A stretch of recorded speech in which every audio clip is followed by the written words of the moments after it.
Hello, this is Crayfish Carl here, and welcome to a very special video. This is the original build of the first Droplet game. It was entered into the 2009 Electronic Game Design Competition for the Technology Student Association. This was the game that won the national championship over a decade ago. While a browser version of the game does exist, this is the original executable file developed on a Windows XP laptop.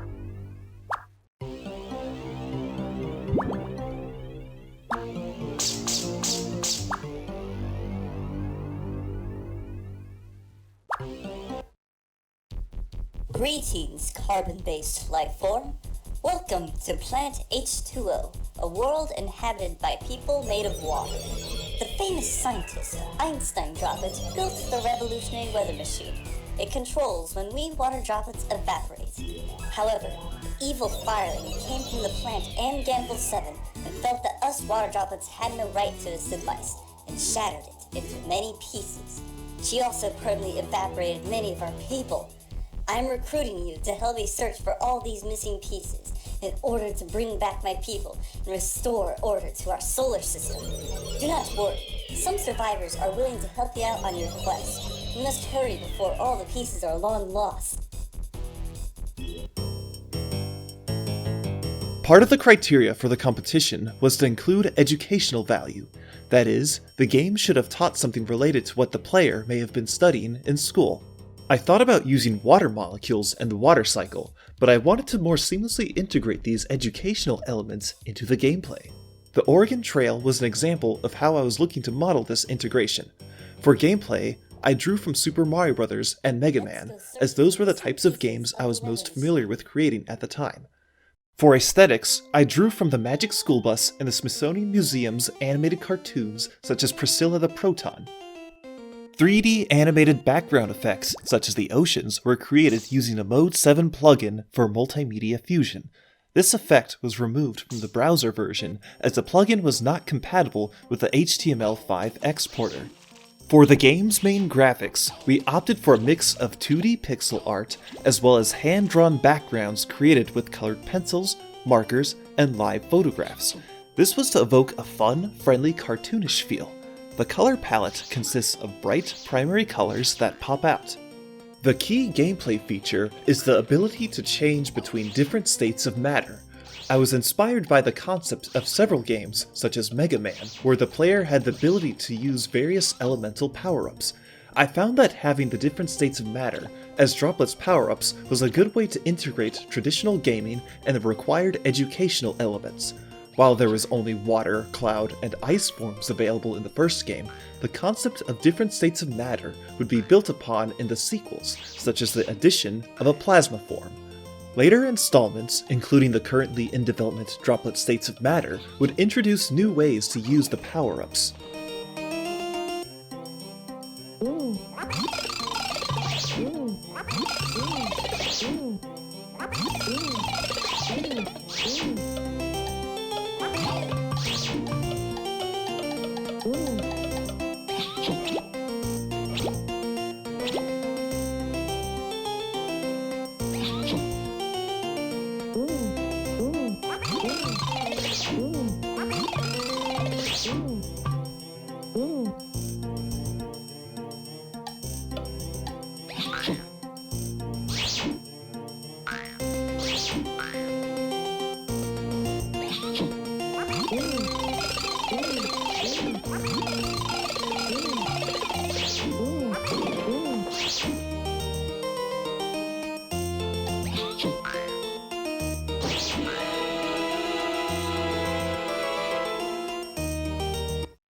Great job! You reached the end of the level. The game's soundtrack was created using the Acid Music Studio. I had learned how to play the trumpet in school as I was in the band program. However, my knowledge on musical composition is more or less entirely self-taught. I had started composing in 2007, and Droplet was one of my earliest games to feature a completely original soundtrack. For Droplet, I opted to create music that varied from laid-back to upbeat, depending on the level's environment. I only had access to basic MIDI instruments and a limited library of sound effects at the time, But with these limitations in mind, I aimed to create a soundtrack that represented how different elements interacted with nature. One of the technical limitations I encountered was that multimedia fusion at the time did not support an easy way to include compressed audio files. As such, the majority of the game's file size consists of the soundtrack. Additionally, one of the criteria for the competition was to have the game run off of a CD without the need to install locally. Because of this, the game's startup load time would increase dramatically with the larger file size. This limitation meant that I had to keep the game's individual music tracks less than 1 minute long were it to reasonably be able to run on the judge's hardware. Compression technology has significantly improved since 2009. This has allowed me to create more extensive soundtracks in future projects without compromising the game's load times. The file size of the original Droplet executable is approximately 35 megabytes. While this may seem very small today, it was my largest game to date.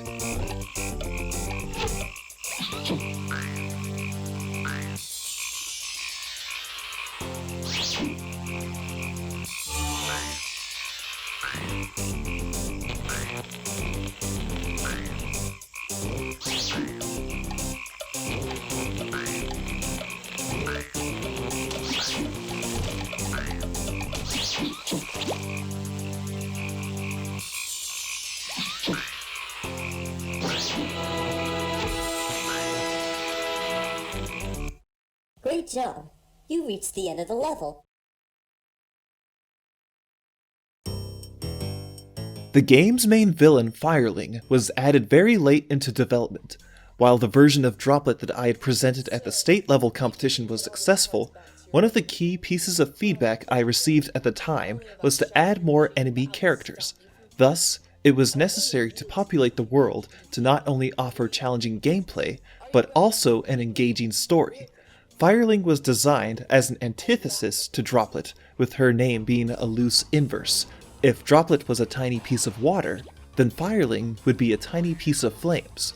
As such, Fireling's proportions were recolored directly from Droplet's. Firling was also originally meant to be a male character, but was later changed to be female, as we thought it would fit the game's aesthetic better. Firling was also a personal milestone for me.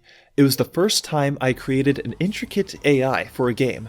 While very basic by today's standards, Firling could react and respond to the player to create a dynamic experience. To make the fight more engaging, I decided that attempting to directly attack her would result in her dodging it every time. Thus, the player would have to use the environment around them to defeat Firling.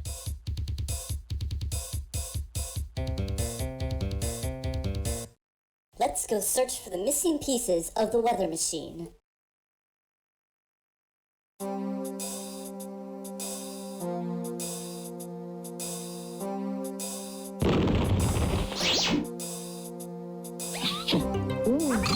The Sodium Cavern level is one of my personal favorites. I believed the enemies in this particular level most strongly reflected the required educational elements. Sodium and potassium are both highly reactive with water. Thus, characters that were representations of these elements made effective enemies. The exploding block of sodium would detonate on close proximity. The potassium enemy, represented by Banana, could throw projectiles. These two enemies provided the inspirations for the characters in Droplet states of matter that were based on various elements and compounds. Additionally, both of these enemies make a three-dimensional appearance in Droplet states of matter in the level Crystal Quarry. Sodium Cavern was also the first level to require combinations of the different states of matter. It was in this level where I believed the true potential of the idea was starting to be explored. There are multiple instances where using both ice and cloud forms are required.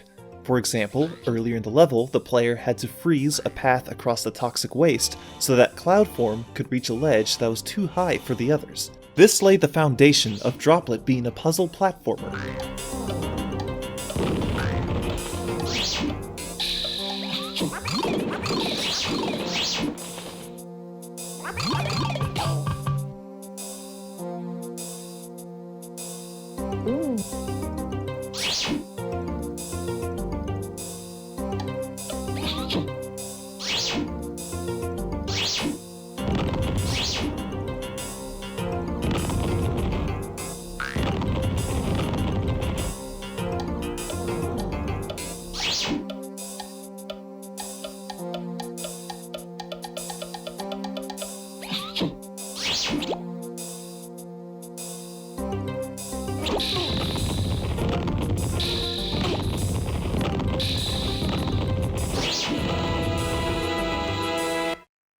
job!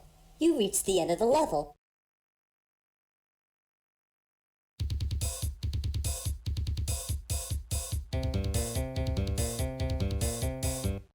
Let's go search for the missing pieces of the weather machine.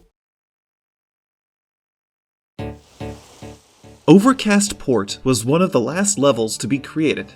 It was to ease the difficulty curve of the next 2 levels. While the criteria only required a minimum of 5 levels, the main purpose of Overcast Port was to help balance the game.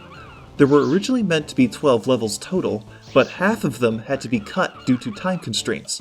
This meant that it was important that the remaining levels utilized unique ideas and gameplay elements. Making each level distinct in terms of color palette was another important consideration. I opted for having Overcast Port serve for environmental storytelling as well. One may be able to reasonably assume that the source of the toxic waste in all the other levels comes from here. As such, there are dangerous mutated sharks to watch out for. The large amount of toxic waste poses a challenge to the player, encouraging them to master the ability to use ice form before proceeding to the more difficult levels ahead. While playtesting this level, I discovered some areas where the player could become stuck. There's a cargo ship that the player can potentially become trapped in. There's also a respawn checkpoint where a shark has the potential to eat the player over and over again. To fix these, an Easter egg was added. Should one of the 2 scenarios occur, a giant shark will leap out of the water to assist with the player becoming unstuck. The latter situation occurs during this particular playthrough.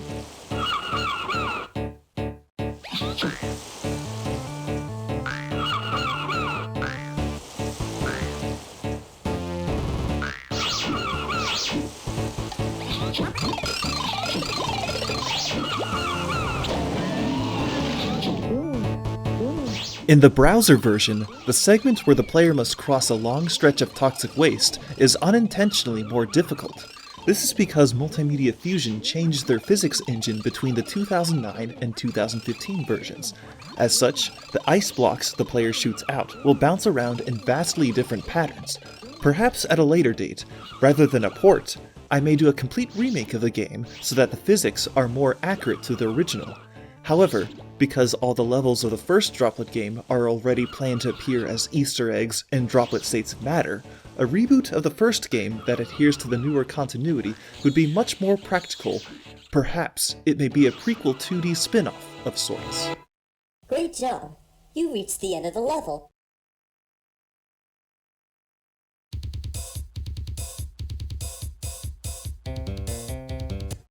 Let's go search for the missing pieces of the weather machine.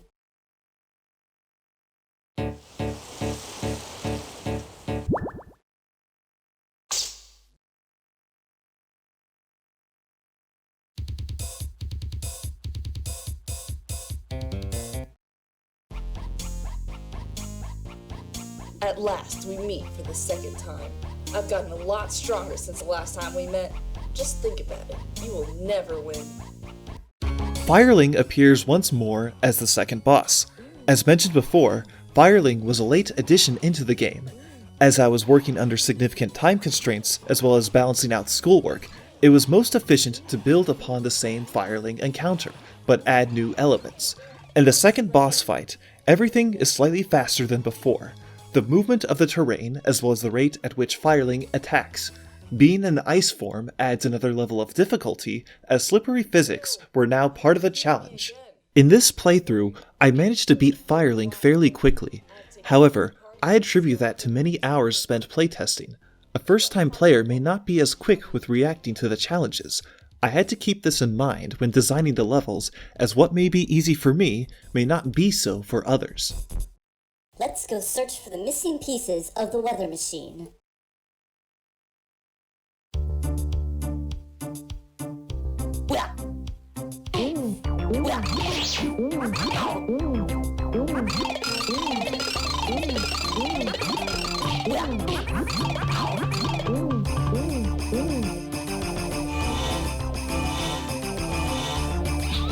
The next level, known as Ice Cream Mountains, introduces the player to more extreme environments. One of the main aspects I was looking to communicate was that the player's state of matter was dependent on the environment. Up until this point, they used torches and ice cubes to change between forms. A frozen over level would naturally mean the player would start in ice form by default. Droplet States of Matter uses a similar concept in the level Borealis Vista. However, because water form has more unique capabilities in the sequels, I would change it so that the player would turn into water form first before changing to cloud form. An additional fun fact is that the theme of Borealis Vista is a remix of the theme of Ice Cream Mountains. The tone and atmosphere may be drastically different between the two levels, but the melody is in fact the same. This holds true for most of the soundtrack of Droplet States of Matter. The motifs established in the first game's music served as a major inspiration.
Great job! You reached the end of the level.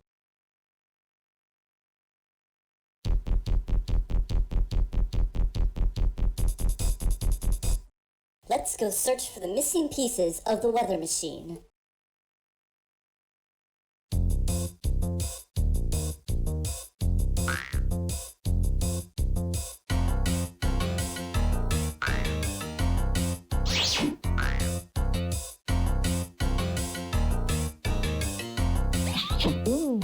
We are getting close to the end of the game.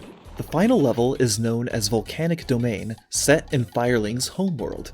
This level is also an extreme environment, meaning that Droplet will start off in cloud form. This means that many of the puzzles rely on ice form to solve. Because of ice form's more intricate movesets, lava-themed levels in the Droplet series by design tend to be more difficult. As such, the theming of the level not only serves as an aesthetic, but also an important part of the gameplay. From a story perspective, this location is known as one of the moons of Amgamvel. The word Amgamvel does not actually mean anything at all, and at the time, it was just a cool word that I had come up with. Droplet States of Matter features this same location, but it is now known as one of the moons of Glacygnus. The new name is derived from a mix between the Latin words for hot and cold. This is among the numerous story changes that are part of the new continuity established in Droplet States of Matter.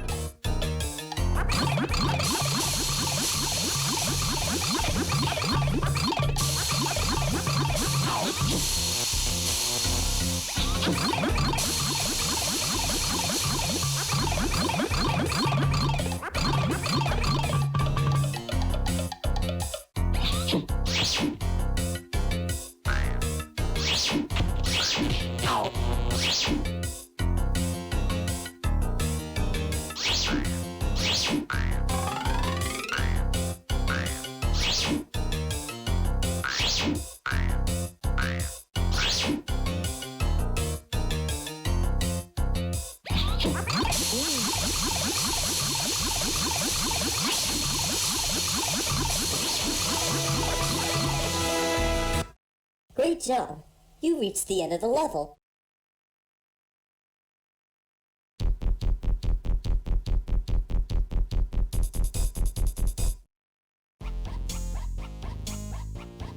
You have beaten me twice already. You only defeated me because you were on your own planet. Now, what do you think about fighting in space? There is no gravity holding either of us down.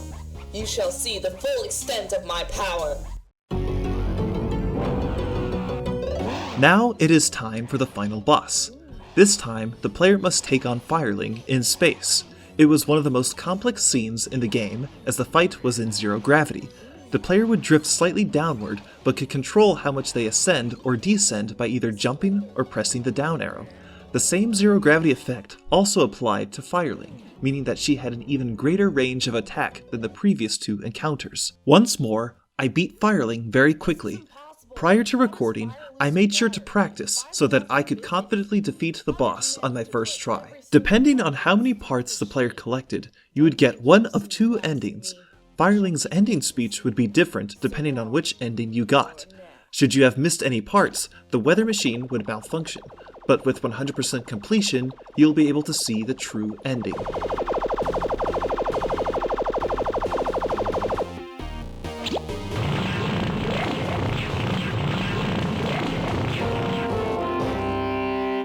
Now that we have the weather machine completed, I can bring back the people who are permanently evaporated. Thank you very much, carbon-based life form. Your work here is done.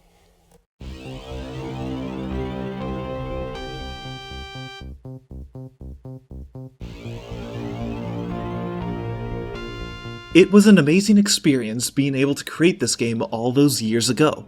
Back then, I saw video game development as just a side hobby, but after winning the national competition, it really opened my eyes on how far I could go. At the time, I thought I had created my magnum opus, but it turned out there was so much more to learn. It became my desire to keep improving and expanding my knowledge.